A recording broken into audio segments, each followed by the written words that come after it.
I'm Sadie Woodley with Great Catholic Book Club, and welcome to the Theology of Bob's Burgers, Part 2. In this one, we are going to talk about Rerum Novarum and the family business and the Catholicity of it. I am so excited to do this video. Finally, it's taken forever, but now it's happening. So first, let's get into some background material. What is Rerum Novarum? It is an 1872 papal encyclical written by Pope Leo XIII, not to be confused with the current Pope Leo XIV, who actually took his name as an homage to Leo XIII, and in particular to the legacy of Rerum Novarum, which was on the rights and duties of capital and labor. So this was an economic treatise. This was a moral assessment of the fallout of the Industrial Revolution and the devastating social harms, the poverty, the exploitation of the working class, and the church's response to these conditions. And so if you want to get into it, I don't want to describe the whole encyclical at this point. If you want to know more, I made a video on Rerum Novarum specifically. It's like 2 hours long. So if you really want to get into the meat of it, you can check that video out. I'll point to something and maybe my husband will put a little bubble there. Right. And you can click on that and you can learn all about Rerum Novarum. But for the purpose of this video, that's a good enough overview. Now, economics and marriage. What does an encyclical on economic systems, capitalism, socialism, the rights and dignity of work, what does that have to do with marriage? Everything, as it turns out. And we are going to get into all of that. But let me first introduce Bob's Burgers, my favorite TV show of all time. I have loved this show for a good 15 years now. And I didn't realize, because I wasn't in the church when I started watching Bob's Burgers, and I didn't realize all the Catholicity in it that was drawing me into it.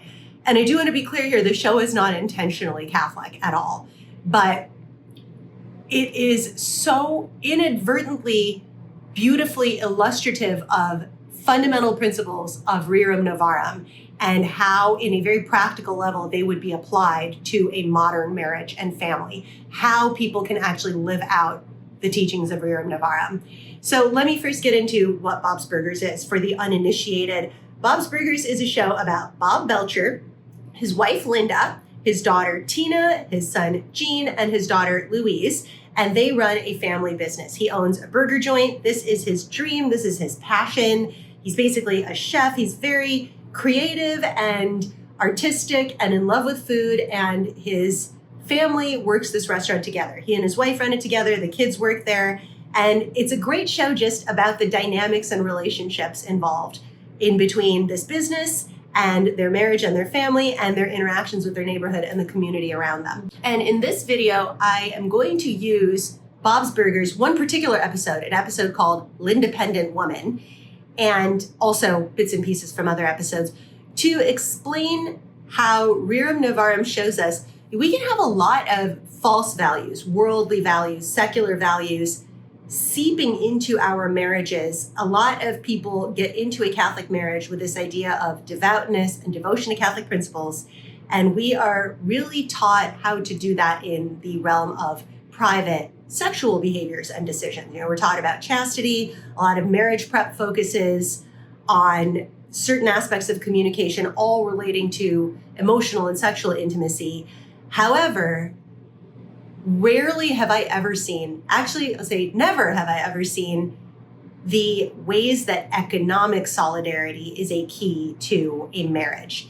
And that we also have to be aware of the worldly forces that we buy into, sometimes unquestioningly, about the economic systems that we live in. And in fact, these economic systems are the first thing that will tear your marriage and family apart. And they are incredibly fundamental. And Rerum Novarum is actually a marriage guide in many ways on how to protect your marriage and your bond and your family against the way that the economic forces that we live in under modernity are going to fight against your bond.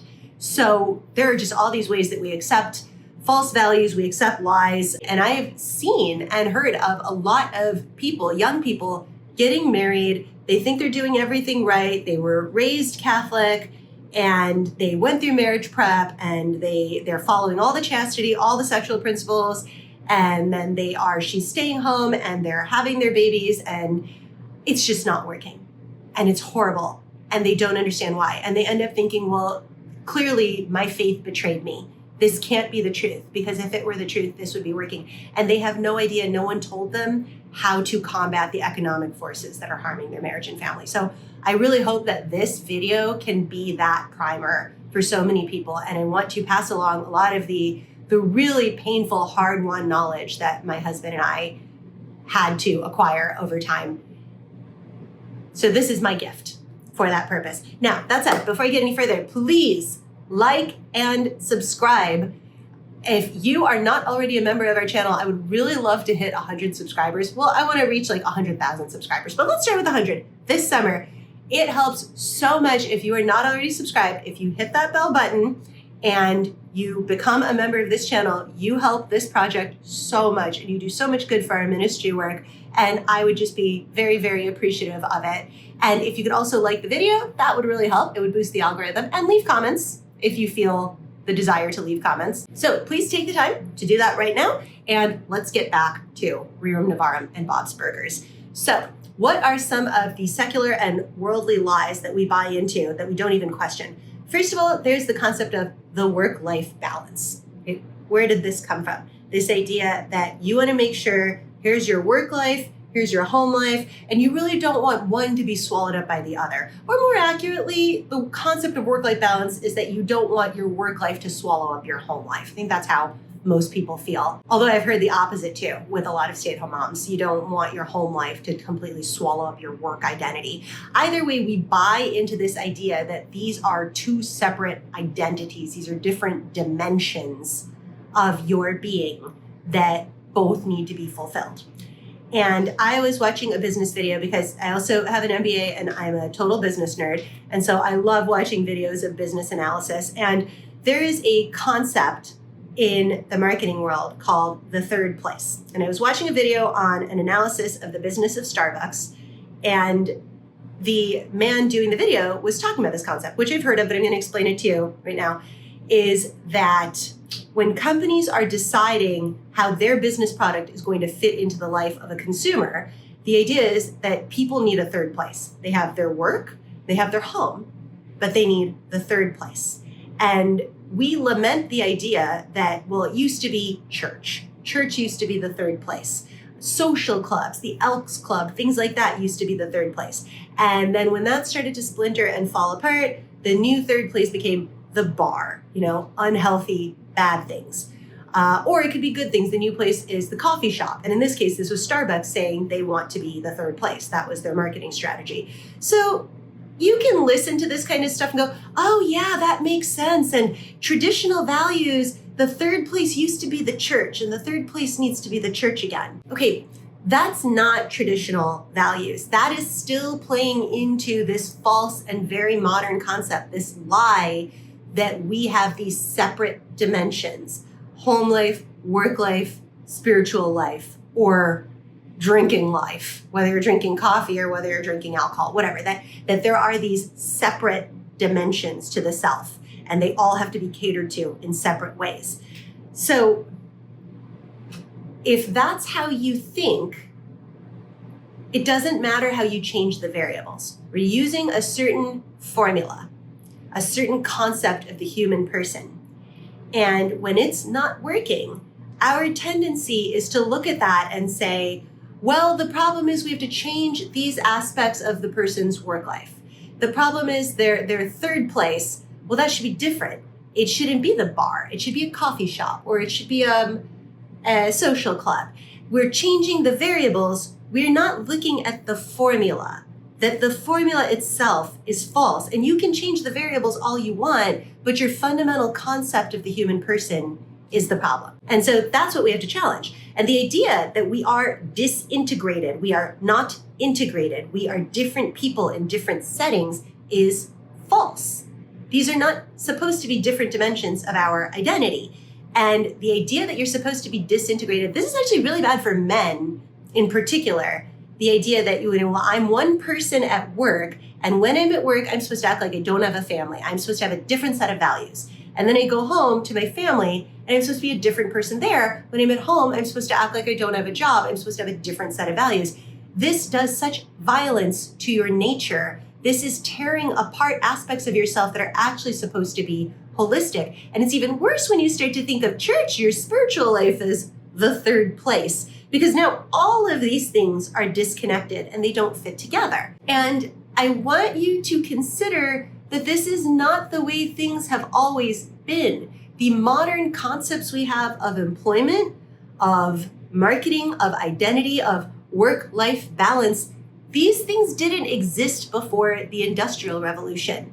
The entire concept of employment didn't exist before then. There was a time where this is not the default way that we automatically and subconsciously accepted that human beings work. So when you think about life before the Industrial Revolution, the overwhelming majority of people worked in agriculture. They were farmers, small-scale farmers, or they were artisans, they were craftsmen. The point is, these kinds of jobs kept you with your family, with your community. The idea that you are supposed to have a work-life balance when you're a family farmer makes no sense. The idea that you're supposed to have a work-life balance when you're a blacksmith and your smith shop is in your home and your children are your apprentice and you and your wife are doing this together. And there was an integration between the work life and the home life and the spiritual life.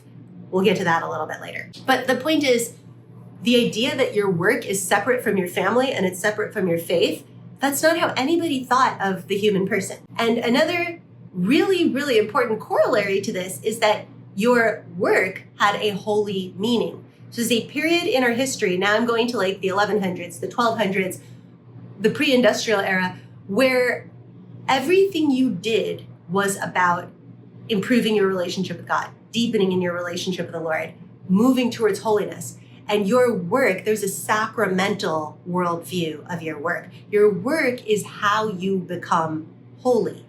And if you think about it, work is actually the first thing that the Lord charged Adam with. And the Lord gave man work before he gave him a wife. He gave him Eve to help Adam with his work. So this is how fundamental work is to holiness, the idea of sanctifying the earth. So basically, to put it another way, work is supposed to make you a better person. It's supposed to make you a better spouse, a better parent, a better friend. It's supposed to draw you closer to the Lord. That is what God gave us work for. And so how on earth could you take work and sort of disconnect it and separate it from all those aspects of your identity that your work is supposed to be helping you sanctify? And a big part of Rerum Novarum is that when you think about rejecting these coercive and exploitive economic and political systems that are seeking to tear apart work and faith and relationship, if you see the key role that economic solidarity and partnership plays in your marriage, in working together, that's going to be your superpower to resist that. And, I think a lot about, my own experiences, the advice that I got, that my husband and I got in marriage. So when we were engaged, the number one advice we got was get a prenup.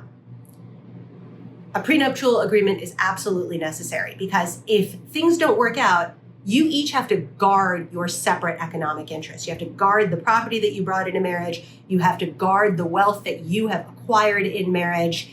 And a prenup is just the most important thing you can possibly do economically. This is insane.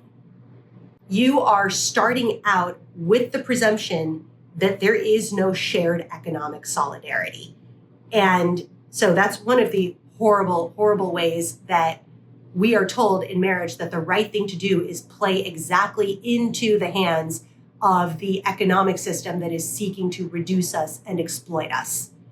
And the other horrible advice that we got was, make sure you keep separate checking accounts, make sure that you don't interfere with each other's career. I was given a book on negotiating and managing marriage and family as a professional woman.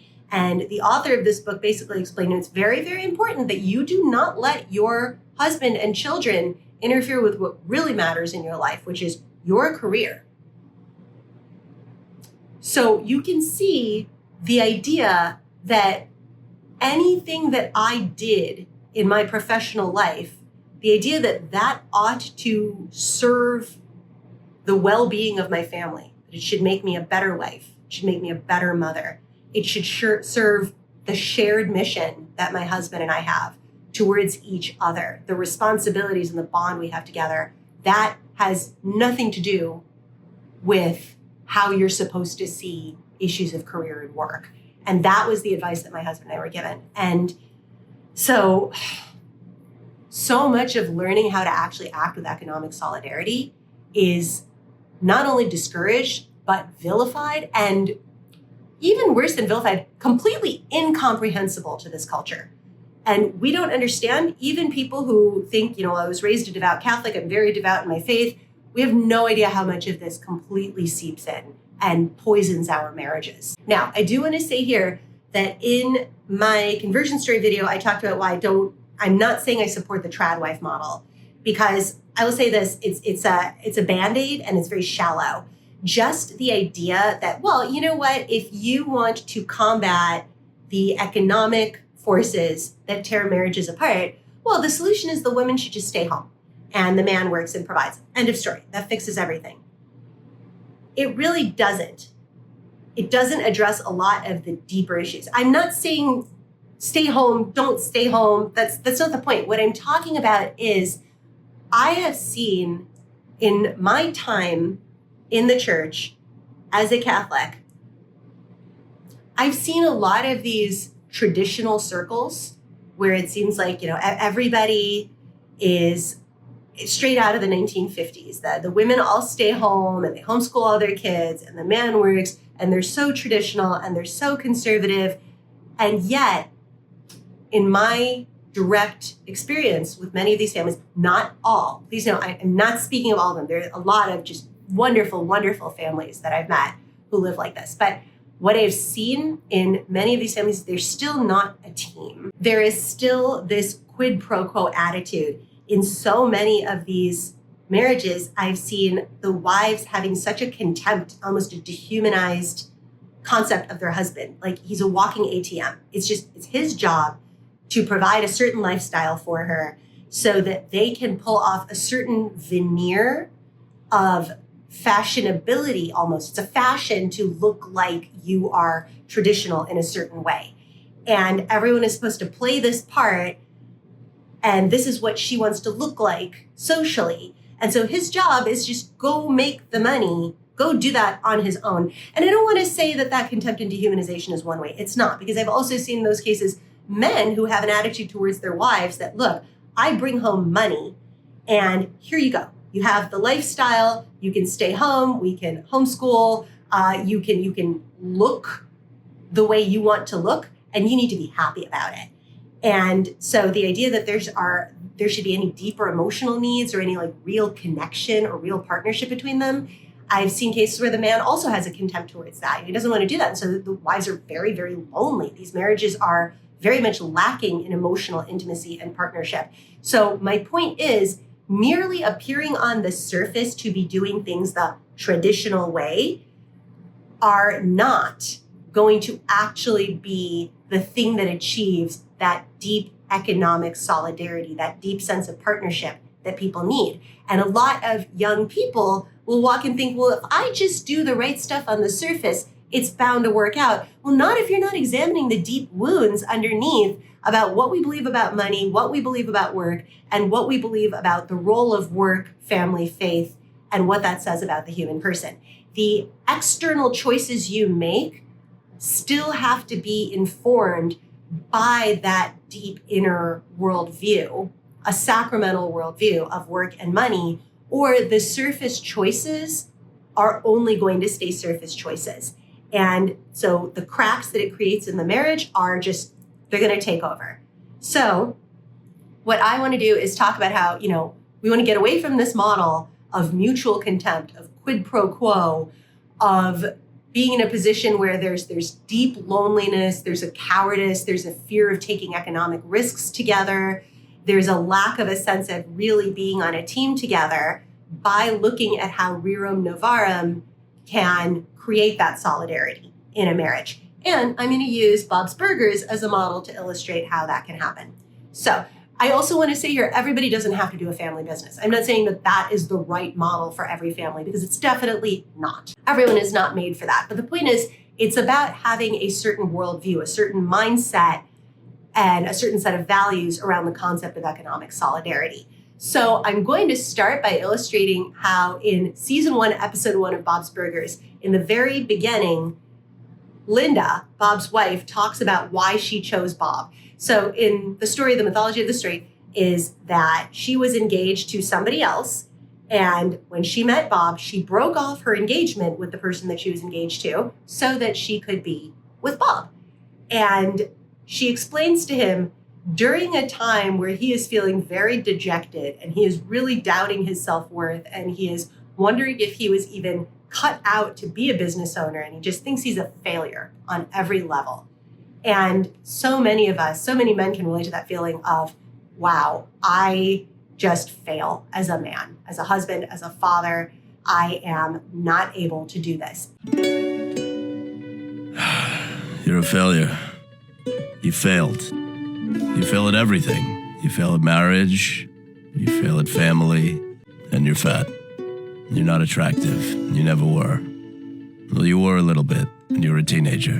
But then you got fat. What is he saying out there? He's talking to the restaurant, Mom. Bobby, stop talking to the restaurant and come inside. Leave me alone! In this place of being so low, Linda tells him, I chose you over everybody else and over any other option because you have a dream, because you are the kind of man that had a mission and had a goal of the good that you want to do in the world, the expression, the passion, the meaning that you wanted to put out in the world. And that's what I was attracted to. And that's the mission that I want. Bobby, now you listen to me.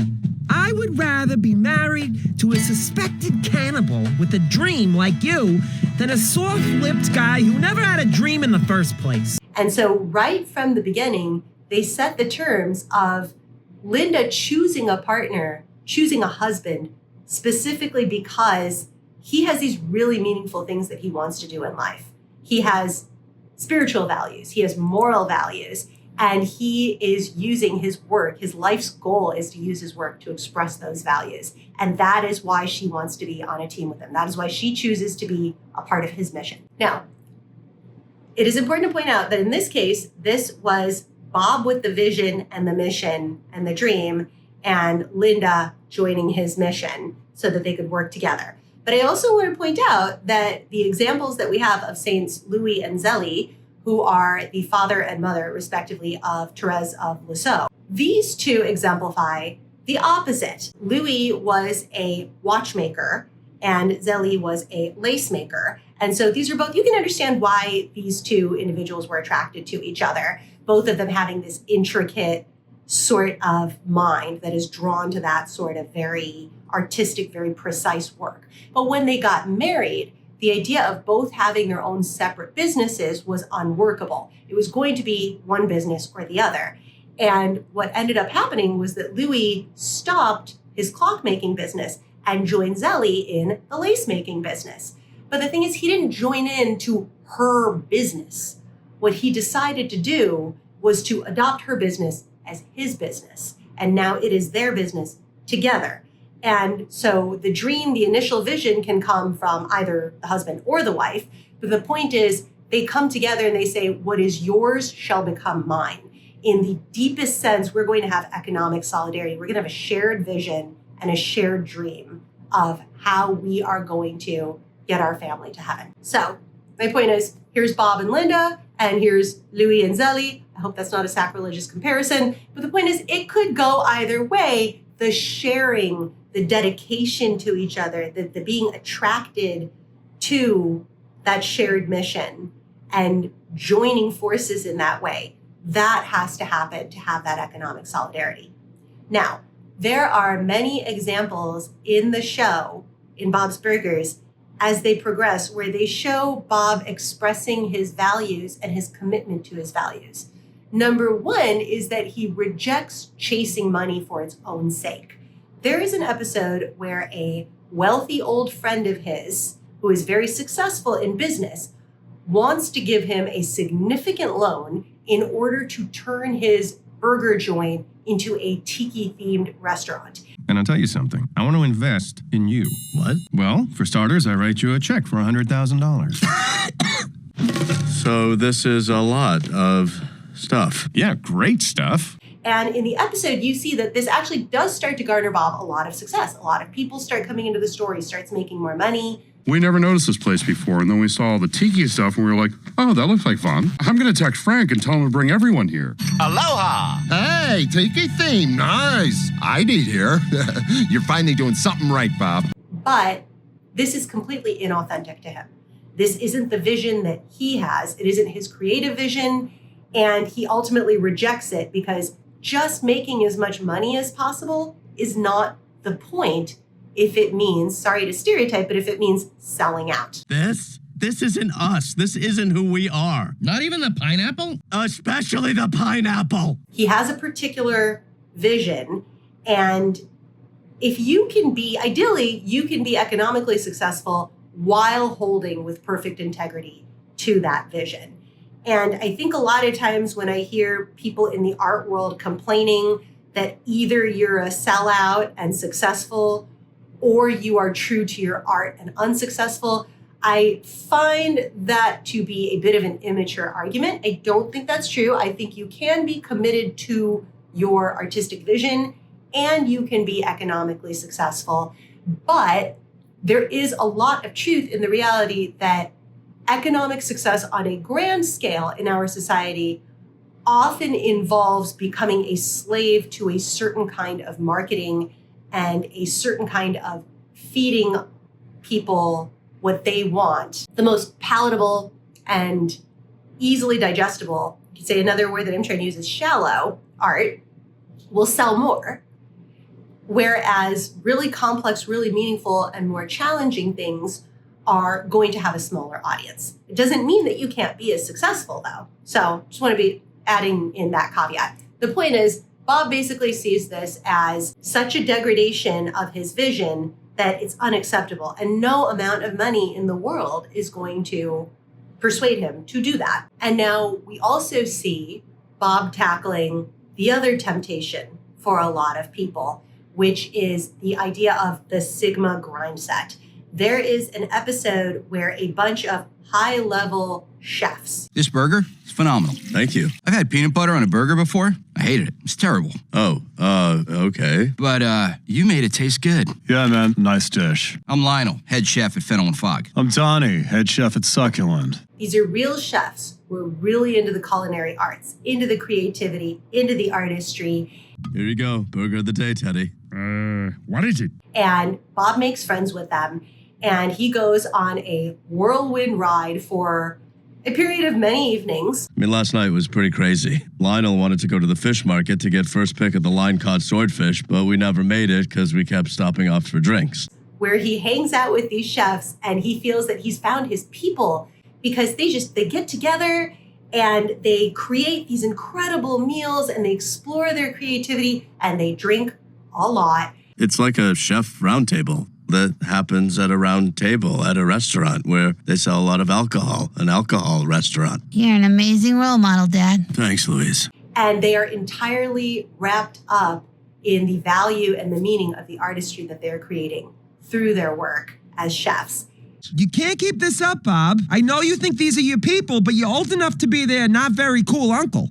And what he realizes after several days in a row, nights I should say, of that is he has a wife and children. He has a family. He can't be out getting drunk every night and creating art. He can't be hanging out with these chefs all the time and only diving into the artistry of his work. Hey, Bob! It's them! Turn off the TV! Okay. Get on the floor. Get down. We know you're up there. We saw you turn off the TV. Make us a burger. They won't stop. They're never gonna stop. I'm so scared. I call it Elon Musk syndrome. You know, maybe you have something really meaningful to offer to the world. You have beautiful art, beautiful creativity. You're brilliant. You have inventions, technological advancements, whatever. You have these incredible gifts to offer. But if they come at the expense of being a husband and a father, if they come at the expense of cherishing the bond of your marriage, of being really present for your children, you start to realize that the brilliance, the creativity, all you have to offer to the world is a means to an end. It should be making you a better husband and father. So again, I don't want to malign Elon Musk. I don't know anything about him as a human being, but I'm just going to look at the broad facts of this is a man who has children with many different women and has been married and divorced. And I think it's reasonable to say that with all of his technical and artistic and creative genius, there's no evidence that those things were applied in a way that effectively helped him preserve, maintain, and deepen in one marriage to one woman and the family that he built with her. So I'm going to be really careful how I say that. There's just no evidence to suggest that the means with which he pursued his creative talents and skills were directly applied to those relational ends. And I don't want to say too much more about that because I don't want to blame him. I don't know anything about the woman that he's been with. It takes two. But the point is, it is a temptation for a lot of people, especially men, to get so wrapped up in the particular artistic and passionate gifts that they have that it becomes disconnected from the home life and the critical importance of what it means to be a husband and a father. And you start to see that your highest vision and mission is just the technical and creative stuff that you're putting up in the world. That it's not a means to an end, but it's an end in itself. And I actually did a speech on Tolkien, which I'll link to, where I talked about how it was very important to Tolkien that whatever he did professionally, whatever he did in academia, whatever he did with his research, whatever he did with his teaching, it had to be towards the end of serving his primary mission to be a good husband and a good father, to love his wife and to get better and better at loving his wife, to love his children and get better and better at loving his children. His work should be a means of feeding and nourishing that, not taking him away from that. And so the episode where Bob realizes that if he gets so into the culinary art world that it's actually making him terrible as a husband and a father, that's not going to happen. That's got to go. So that is a really, really wonderful, and there are a lot of other episodes too where they explore how Bob wrestles with the connection between his work, his creative drive, his family, his desire to be a good husband and a father, and the reality of needing to provide for them, but also not wanting to sell out the thing that makes him such a good husband and a father in order to get money, that devil's bargain that so many men struggle with. This show is just brilliant with how it analyzes his relationship with work, his relationship with money, with his art, his passion, and his family. And so that's just like a little teaser of the episodes that do that. Now, we've talked a lot about Bob. Let's talk about Linda. All right! And her role as a wife and a mother. Now, Linda is brilliant with business. One of the biggest points of Lindependent Woman is that not only is this a woman who really supports the mission and the vision of her husband, recognizes his artistry, has his back, she's ride or die, she's on his side, she's ride or die in hilarious ways. I'm killing Teddy. What? You're gonna kill Teddy? All right. Car's gassed up. That's good. Guess I could homeschool the kids. You had all that ready? What? I'm just being supportive. Good night. This is a woman who knows how the finances of a business work. She knows how to juggle the books. She has excellent people skills, interpersonal skills. She knows how to talk to people. She knows how to do customer service and relations. There are so many ways that Bob's business could not possibly thrive without her as a helpmeet, without her being just as fully invested in their shared venture. And this is really an exemplification of the Proverbs 31 woman, because if you look at Proverbs 31, it's describing a woman that is very economically savvy. This is someone very competent, very capable, has a lot of business skills, has a lot of math skills, can do negotiations, can make deals, somebody who is a very, very skilled executive. And in Proverbs 31, it's explicit that these executive skills, these professional skills, are towards the business, the family business that the woman does with her husband, with her family. They're in this enterprise together, and she is a critical component of the enterprise. Okay, so bounce the check to the power company, bounce the check to the relish guy, but make sure the beef supplier goes through. Without beef, the whole system falls apart. But what L'Independent Woman shows is there's always this draw. Because women have so many of these rich gifts to offer, because we are so good at execution, we are so good at the details and the practical aspects of how to bring a vision to reality, that is something that the world, especially the economic system we live under right now, is always trying to take away and use and exploit for its own ends. So there's always this pull to take the woman away from the partnership of the family, the real business and startup, the passion that she's building with her husband. And in L'Independent Woman, you see, well, the serpent comes in through the cracks of her feeling unappreciated by her husband. I can't believe we're doing controlled bounces. And I can't believe you talk that way to the bank. And why do you do the books this way? Your system is crazy. It's the only way to keep our heads above water, my love. The episode starts up with Bob really having a lack of gratitude and a lack of respect for what Linda brings to the table. He really doesn't even understand the full extent of everything that she does. Did Linda show you how to work the thermostat? It's the same as it always is. No. Linda accounts for outside temperature, grill temperature, the number of customers in here. Linda can play that thermostat like a violin. And that lack of appreciation, that lack of recognition is something that is so hurtful to Linda that when she is flattered by the manager of their local grocery store. Hey, did this just become a job interview? You interested? Me? What? No, I don't know. No. Guess who got a job at Fresh Feed? Check it out. She is drawn to that flattery because those needs of being seen, recognized, and valued and appreciated are not being met in her home. So the episode starts with this problem. This is the setup for the conflict. And throughout the episode, for one thing, Bob learns how much he really needs Linda, how much he appreciates her, how he cannot run his business without her, not only practically, but also emotionally. He realizes he misses her terribly. This business, as much as it is his creative vision, as much as it is his art, and he loves what he does, if he's not doing it with her, the passion just isn't there. He needs his partner, his wife, his helpmate with him in order for this thing that he's doing to mean anything at all.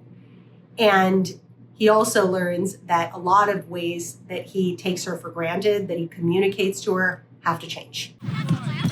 Linda, it's Bob. What? Listen, Lynn, I'm sorry I acted like I didn't need you. Of course I need you. I can't run the restaurant by myself. So what I really want to tell you is you make it fun to work at the restaurant. I'd rather be scraping by together than have extra money and be apart. That's Bob. That's great growth, great learning. And then what does Linda learn? Well, Linda, when she ends up working in the restaurant, is quickly promoted to manager. And she is quickly given a ton of responsibility. And something Linda learns is that underneath all this empty flattery of the corporate world, of the employment and working world, is basically a recognition of, well, you're easy to exploit. You don't say no. I can take advantage of you. And many, many jobs are happy to do that, especially if the only thing that employee wants is recognition. They're more than happy to heap all the work and responsibility onto your lap if all you want is a pat on the back and someone saying, well, you're awfully good at that. Wow, look at you go. So this is where a lot of women and men, a lot of us get so horribly exploited by the working world. And so Linda finds herself in that situation where eventually she can't say no to anybody. Everybody wants to take the day off. And she finds that she's actually the only person running the store. Did I give everyone the day off? And she is doing all of the work. And she discovers that it's not even the exploitation that is the problem. It's the fact that nobody else cares. Nobody is invested in this. This isn't their passion. This isn't their love. And she realizes it isn't her passion and her love. The empty flattery did not genuinely nourish. This is not the business that she owns and loves and does with her husband together.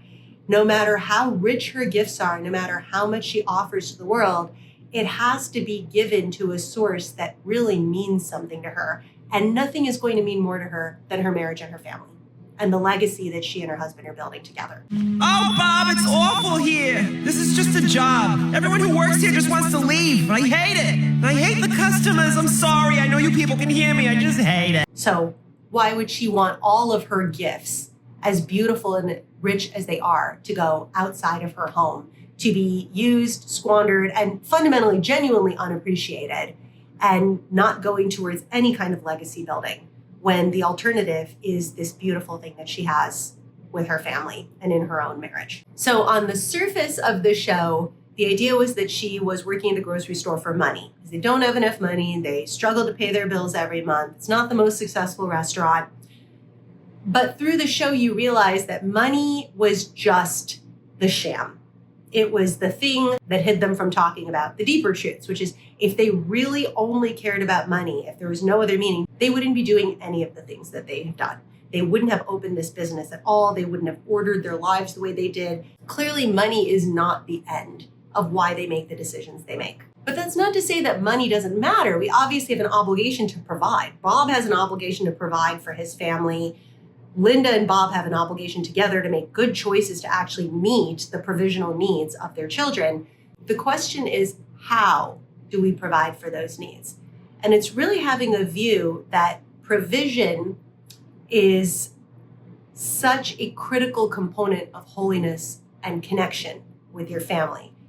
How we work, how we provide, how we make the world better, how we take care of our family, these are spiritual matters. Money is spiritual. You have to have a sacramental worldview of money and work, because how you make money is part of how you sanctify yourself, your family members, and the world around you. And Rerum Novarum is a perfect blueprint of showing that you have to fight together, you have to work together, you have to resist the idea that money is disconnected from those spiritual matters, that how you provide is irrelevant to anything that affects your relationships or your holiness. It's recognizing that your work should bring your family together. It should improve your relationships. It should nourish your relationships. Your work should make you a better person. And what Bob and Linda realized through the Lindependent Woman episode is that what they are doing with Bob's Burgers, the ways that they work together, even the relationship issues, the imperfections that every marriage has, periods of unappreciation, of misunderstandings, of falling short of the standard of really honoring one another, repenting for that, seeking reconciliation, offering forgiveness, and really improving in those ways. This is so meaningful and so beautiful. This is a way of working with economic solidarity so that you really prioritize your marriage and you really prioritize your family and this beautiful thing that you're building together. And that is how you make your marriage bulletproof to the economic forces that would seek to tear it apart. Now, again, I said earlier, not everyone is made to have a family business. That is not the right model for every family. And there's also the issue of should you work, should you not work, whatever. He said, a lot of these surface level decisions might end up looking very traditional. They might end up looking very progressive. I don't know. The point is that if you want to start with the foundation of this correct understanding of the human person and having economic solidarity in your marriage, how do you do that regardless of the practical decisions that you make in your marriage for how to structure your lives? And one of the key components is realizing this isn't about your career and their career, and you're two separate people just bringing your interests together, and it's quid pro quo where it's convenient, but you're both aggressively pursuing your own individual interests. Instead, it's having a mentality of this is our career. When you're married, both of your professional interests, whether you have them, whether you don't, whatever your creative interests are, whatever it is, it's our shared career. This is something that we are both committed to together. Just having that mindset will put you in a better state of being a team together. And it is so important to really talk about your work, talk about the ethical implications of your work. What passions are they satisfying? What holiness is this building for you and for your spouse. What's the mission that you want to pursue together? What's his mission? What's her mission? How do you two want to together engage in a shared career and shared work efforts that really feed these beautiful parts of you that are drawn towards the Lord and drawn towards each other? And communicating about the legacy that you want to hold. What do you want your children to see? How do you want them to grow up? What kind of people, what kind of values do you want to pass along? And what is the quality of the relationship with money and with work, and the quality of how you work together that you want to give as an example, passing on as a legacy to your children? And the most important part of economic solidarity is remembering that money is just a means to an end. It's not an end in itself. Money by itself will not create a sense of security. All the money in the world, if you're looking for money to give you a sense of like, well, now I'm stable, now I'm secure, all the money in the world will never be enough. Money is also not going to settle loneliness. It's not going to meet our emotional needs. It is not going to give us any sort of spiritual fulfillment in itself. How we make it and what we do with it is what will satisfy those deep spiritual and relational longings. And that is something that can only be done when husband and wife work together on the same page. A lot of self-awareness and a lot of communication together. Nothing makes me happier than cooking again and again. But nothing makes me happier than them. And again, this is what Bob's Burgers shows. This beautiful, beautiful way that this couple works together. And again, this is not a Catholic show, but I have never seen a more Catholic illustration of applying Rerum Novarum to your marriage than I do in Bob's Burgers from episode 1, season 1, all the way through. It's beautiful. And this is, again, some really like battle-tested wisdom that I learned in my marriage, that my husband and I learned together, about how to really see each other as being on the same economic side and the importance of fighting for each other. You know, I really had to learn what it meant to be on my husband's side with his career, to look at his professional life and think, you know, I really want him to do things that are deeply nourishing and fulfilling to him, things that are intellectually challenging, things that are interesting and wonderful problems to solve that help him grow ethically, that help him grow in his holiness. He's not just an object or disconnected from me, because this is the option that the world gives to us with our spouses, is that either he's the walking ATM and that's it, or, well, he's off doing his thing and I'm off doing my thing, and I wish him luck, but, you know, I have my own interest to pursue. And I really look at my husband and say, I have this deep interest that what you do is going to have such an effect on your quality of life, on your identity, on your spiritual satisfaction, and the quality of our relationship. And this is a means to really be your friend, to see you, to value you, to see what it is that is going to spark that creativity and that passion in his eyes, the kind of problems he likes to solve. But he's an engineer. If you can pick that up from the number of times I've talked about the kind of problems he likes to solve, this is what engineers do. He loves puzzles. He loves solving problems. He loves technical things. And I love seeing him come alive in pursuing things that make him smarter, holier, healthier, happier, and vice versa. He loves supporting my interests. He loves my bookishness. He loves the way that I pursue philosophy and law and history and the connections that my mind makes, and to just like be aggressively on each other's side when it comes to creativity, intellectual fulfillment, provision, whatever it is. We do this together and we love seeing each other grow. And this isn't how we started. In fact, we got all of the advice and all of the information to not start like that and to not have that worldview. And the only thing that accomplishes is that you walk into marriage having such a deep-seated sense that this person is just an object and you're just an object. And here you are next to each other, but there's a huge wall between the two of you. and you just want to make sure that person doesn't step on your toes at all, especially economically. They better not touch what's yours, and vice versa. And you cannot be a team. You cannot have that economic solidarity. And all that means is both of you are much, much easier to coerce, control, and exploit by an economic system that is designed to squeeze every drop of you out of your spirit that it can possibly do. Your shared love and passion together, your commitment to a shared mission economically is what is going to keep your marriage safe from those forces. And so I really hope that by telling you about Bob's Burgers, you see a wonderful way that the Catholic faith and Catholic social teachings give us the means of combating that and making our marriages so much stronger and so much more enriching, and doing these beautiful things for our families, for our children, so that they can pass on that tradition, and that wisdom becomes a part of their legacy. So now, at the end of the video, I will ask you once again, please like, subscribe. I would love to hear what you think, because I really am interested in the economic experiences of other people in their marriage and how you've learned and grown, what you do, how you earn, how has it helped or hindered your marriage? Hopefully only helped. But anyway, so leave a comment. And if you have nothing of value to say, just leave a comment, because it helps the algorithm.